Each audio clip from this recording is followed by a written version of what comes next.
আমাদের পার্শ্ববর্তী একটা রাষ্ট্রে তারা পেয়েছে জুলাই থেকে তৈরি হওয়া বালেন্দ্র শাহ, সে এসেই প্রথম প্রাইভেট স্কুলগুলো বন্ধ করে দিয়ে একটা যুগান্তকারী সিদ্ধান্ত নিয়ে বলল, সরকারের আমি মন্ত্রী, আমার সন্তানও এই সরকারি স্কুলে পড়তে হবে বাধ্য।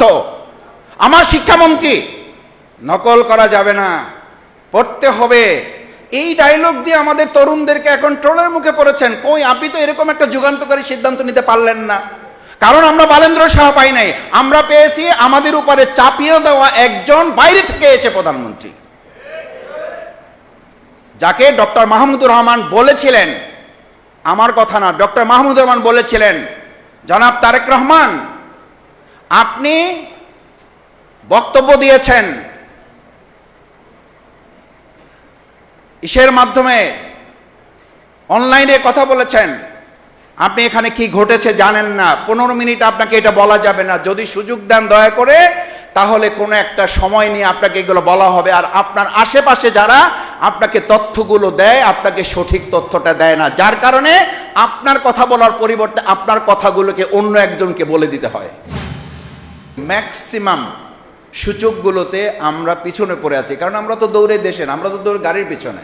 এবং এটা যে শুধু 2026-এ দৌড়ানো হচ্ছে তা না, এরকম দৌড়িয়ে আমাদের বহু ছেলেদেরকে গাড়ির নিচে পড়ে মারাও যেতে হয়েছে।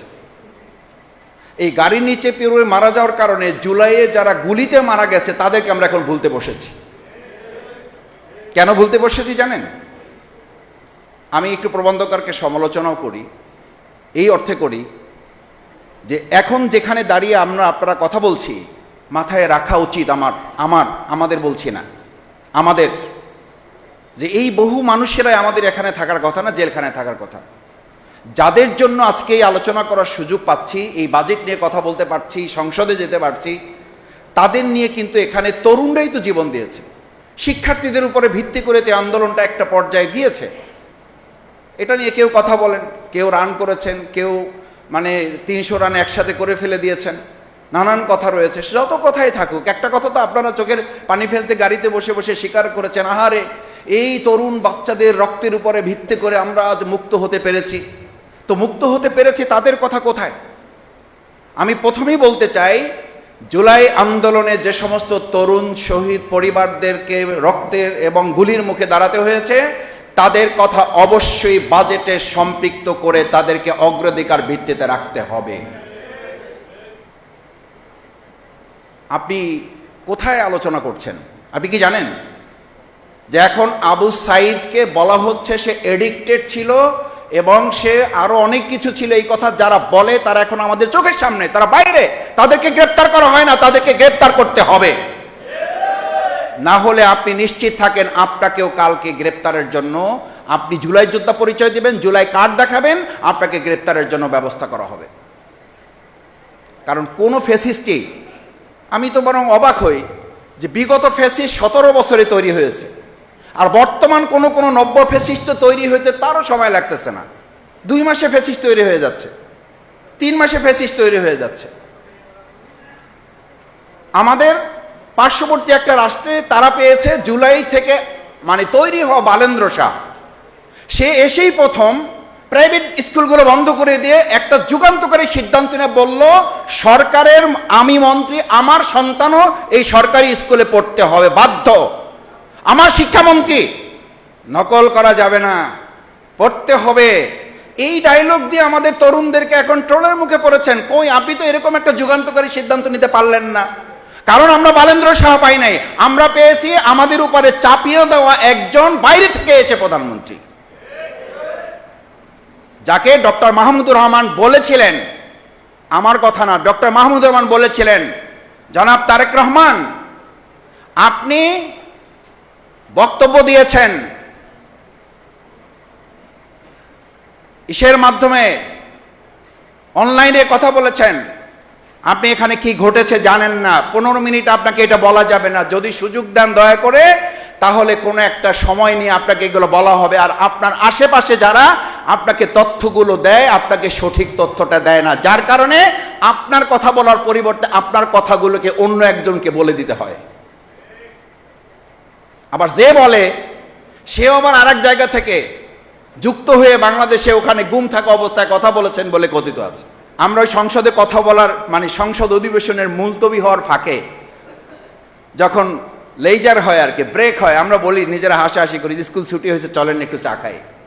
তো চা খাওয়ার ফাঁকে সরকার এবং আমরা যারা আছি সবাই মিলে আলোচনার একটা কথা, নাই নাই এবং নাই। আমাদের শ্রদ্ধেয় অন্তর্বর্তীকালীন সরকারের মাননীয় প্রধান উপদেষ্টা 3 জিরোসের কথা বলেছিলেন, আর আমরা এখন এই সরকারে বলি এই সরকারে 3 জিরো আছে, এটাও 3 জিরোস। সেটা হলো নাই নাই এবং নাই। মাননীয় স্পিকারের কাছে যখন সংসদ সদস্যরা বলেন আমার হাসপাতালটা অসুস্থ, এটাকে একটু সুস্থ করার উদ্যোগ নেবেন মাননীয় স্পিকার, আপনি একটু মন্ত্রী মহোদয়ের দৃষ্টি আকর্ষণ করবেন। স্পিকারের জায়গা থেকে তখন তিনি বলেন আমার এলাকারও একই অবস্থা, আমি তো এটা বলতেও পারি না, আমি এমন জায়গায় আছি আমার তো বলারও সুযোগ নাই, আপনি আমার পক্ষ হয়ে একটু বলে দেন, আপনাকে 1 মিনিট সময় বাড়াই দিলাম। This is scenario. এটাকে আমরা বলে থাকি সর্বাঙ্গে ব্যথা, ওষুধ দেবেন কোথায়। মাননীয় বিরোধী দলীয় নেতা তার সংসদীয় বক্তব্যের প্রথম অধিবেশনের কনক্লুশনে যখন বললেন দুটো জায়গায় আমাদেরকে একমত হতে হবে, শিক্ষা এবং স্বাস্থ্যে বাজেটে আমাদের অগ্রাধিকার দিতে হবে। মাননীয় প্রধানমন্ত্রীর বক্তব্য তো আমি সামনে থেকে শুনেছি, সামনাসামনি। আমি ছোট মানুষ, সৌভাগ্য যে একেবারে বলা যায় ফেস টু ফেস বসার সুযোগ আর কি, যদিও এক বেঞ্চ পড়ে, কিন্তু ফেস টু ফেস বসার সুযোগ এবং কথা বলার স্কোপ আছে, মানে কথা শোনার একদম আই কন্ট্যাক্টে কথা শোনার সুযোগ আছে। আমি তো শুনেছি উনি বলেছেন যে মাননীয় বিরোধী দলীয় নেতা আমির জামাত ডাক্তার শফিকুর রহমান যে শিক্ষা এবং স্বাস্থ্যের অগ্রাধিকারের ব্যাপারে বলেছেন, এটার ব্যাপারে একমত। কিন্তু আমরা তো এখন পর্যন্ত যা প্রস্তাবনা আলোচনা দেখছি 9 লক্ষ কোটি টাকার বাজেটের মধ্যে স্বাস্থ্য এবং শিক্ষাকে রাখা হয়েছে 3য় এবং 4র্থ ধাপে রেখেছেন, ভালো কথা। তাও তো কত 1.1 কি আগাইছি আমরা, তাহলে আমরা কি অগ্রাধিকার দিতে পারলাম? নিশ্চয়ই আমাদের অবকাঠামো, আমাদের পরিবহন সেক্টরকে আপনারা 2.25-এ রেখেছেন, ভালো কথা। সামাজিক নিরাপত্তার ক্ষেত্রে আপনারা 1.62-তে রেখেছেন, ভালো কথা। কিন্তু আমরা আমাদের শিক্ষায় যেটাকে আমরা একমত হলাম সংসদে আলোচনা করে, বিরোধী দলীয় নেতা এবং আপনি সরকার দলীয় নেতা আপনারা একমত হলেন একরকম আলোচনার ভিত্তিতে যে হ্যাঁ ইয়েস এটা আমরা একমত। বিরোধী দলীয় নেতা ডাক্তার শফিকুর রহমান যে প্রসঙ্গ টেনেছেন এটার ব্যাপারে আমাদের একমত হইতে হবে যে স্বাস্থ্য এবং শিক্ষা খাতে আমাদের অগ্রাধিকার দেবে, সেটা তো আমরা লক্ষ্য করছি না।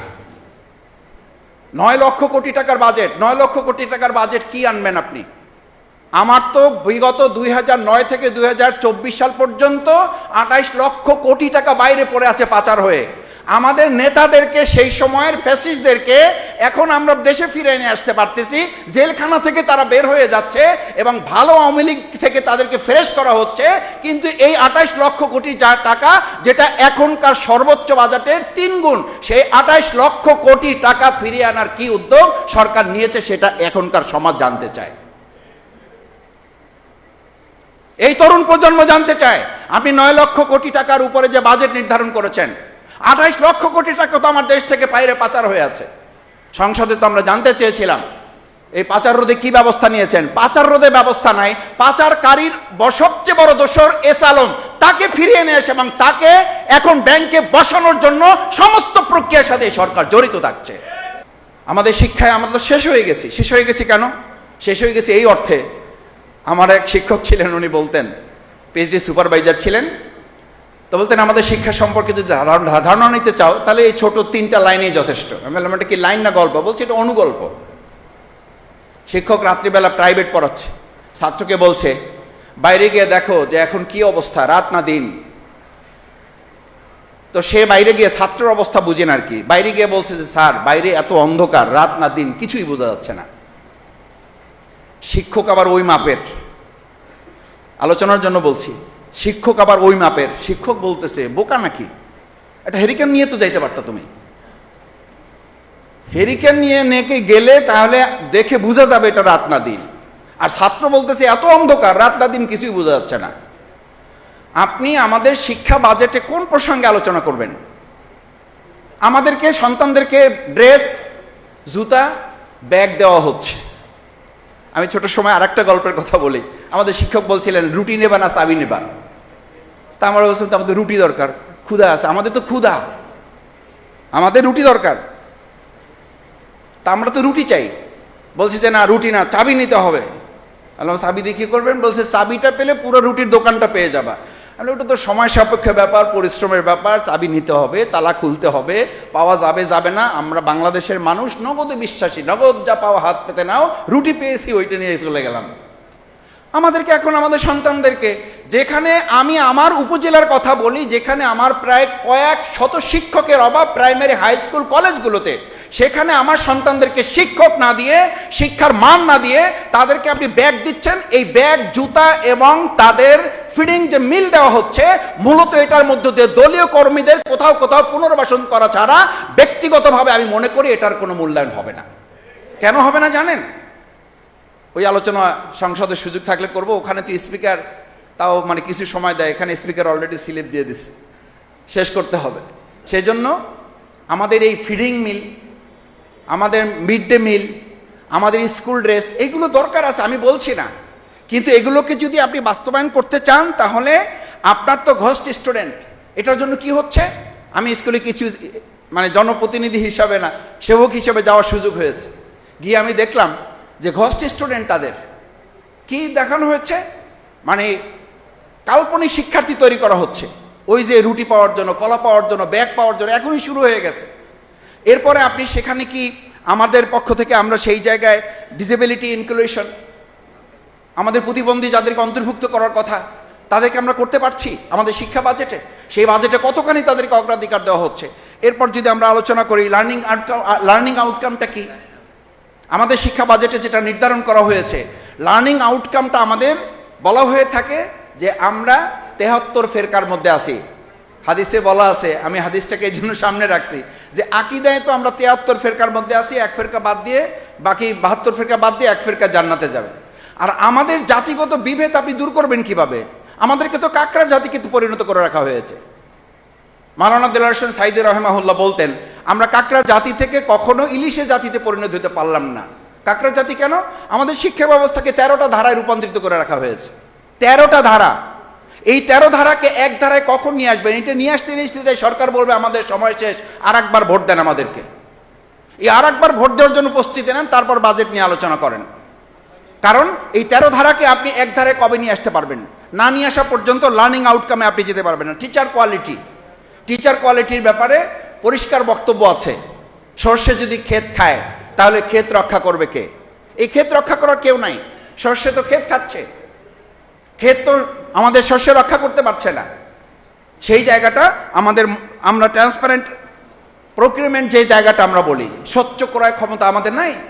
সেই ক্রয় ক্ষমতা না থাকার কারণে আপনি যদি এখন প্রযুক্তিগত শিক্ষার কথা বলেন, তাহলে আমাদের সব জায়গায় দেখবেন ভ্যাট কমানো হবে। আমরা হয়তো জানি না, আমাদের মোবাইল, ট্যাব, ল্যাপটপ, এই যে মানে যে প্রযুক্তিগুলো আছে, এই প্রযুক্তিগুলোতে আমরা ভ্যাট কমাতে পারবো না। যদি ভ্যাট কমাতে পারেন তাহলে ভালো, গুড। সেই জায়গাটা আমাদেরকে দেখতে হবে। আমাদের সন্তানরা যেন সেখানে ভূমিকা রাখতে পারে, আমাদের তরুণরা যেন সেখানে কথা বলতে পারে, তরুণরা যেন সেখানে দক্ষতা অর্জন করতে পারে। মাস্টার্স পাস করার পরে 5000 চাকরির জন্য ঘুরবে কেন?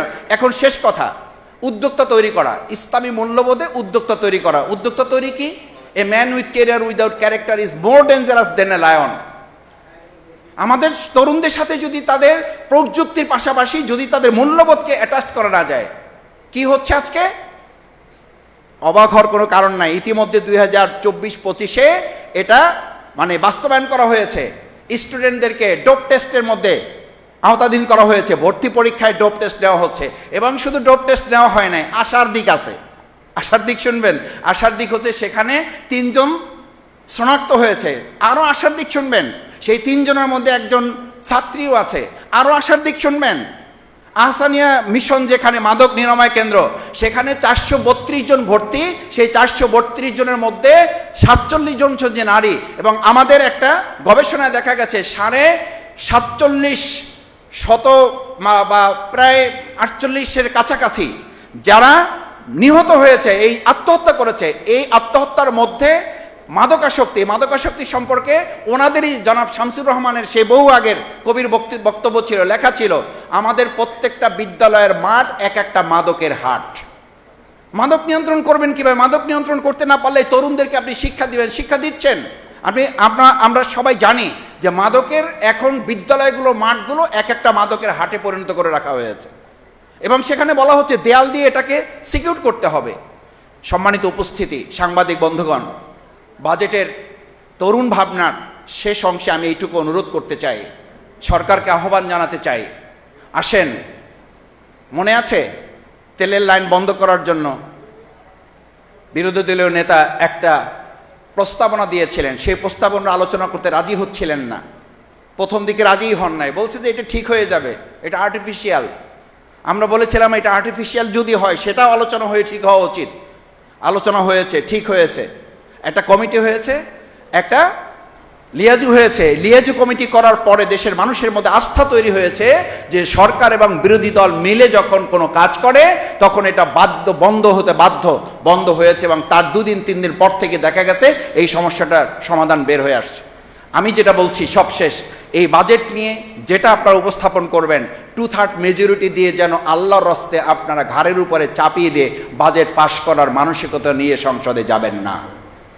আলোচনার ভিত্তিতে দেশ এবং জাতির কল্যাণে তরুণদের, বিশেষ করে 2024-এর জুলাই আগস্টের গণ অভ্যুত্থানের মধ্য দিয়ে যে নতুন বাংলাদেশ বিনির্মাণের কথা ছিল, সেই নতুন বাংলাদেশ বিনির্মাণে আমাদের আগামী দিনের বাজেট হবে একটা মানবিক বাংলাদেশের বাজেট। সেই বাজেট হবে আমরা সূচকের দিকে এগিয়ে যাব, গাড়ির দিকে এগিয়ে যাব না, আমরা এগিয়ে যাব আমাদের সুন্দর বাংলাদেশ বিনির্মাণের দিকে। সেই প্রত্যাশা ব্যক্ত করে আবারও ছাত্র শিবিরকে ধন্যবাদ জানিয়ে আমার কথা শেষ করছি।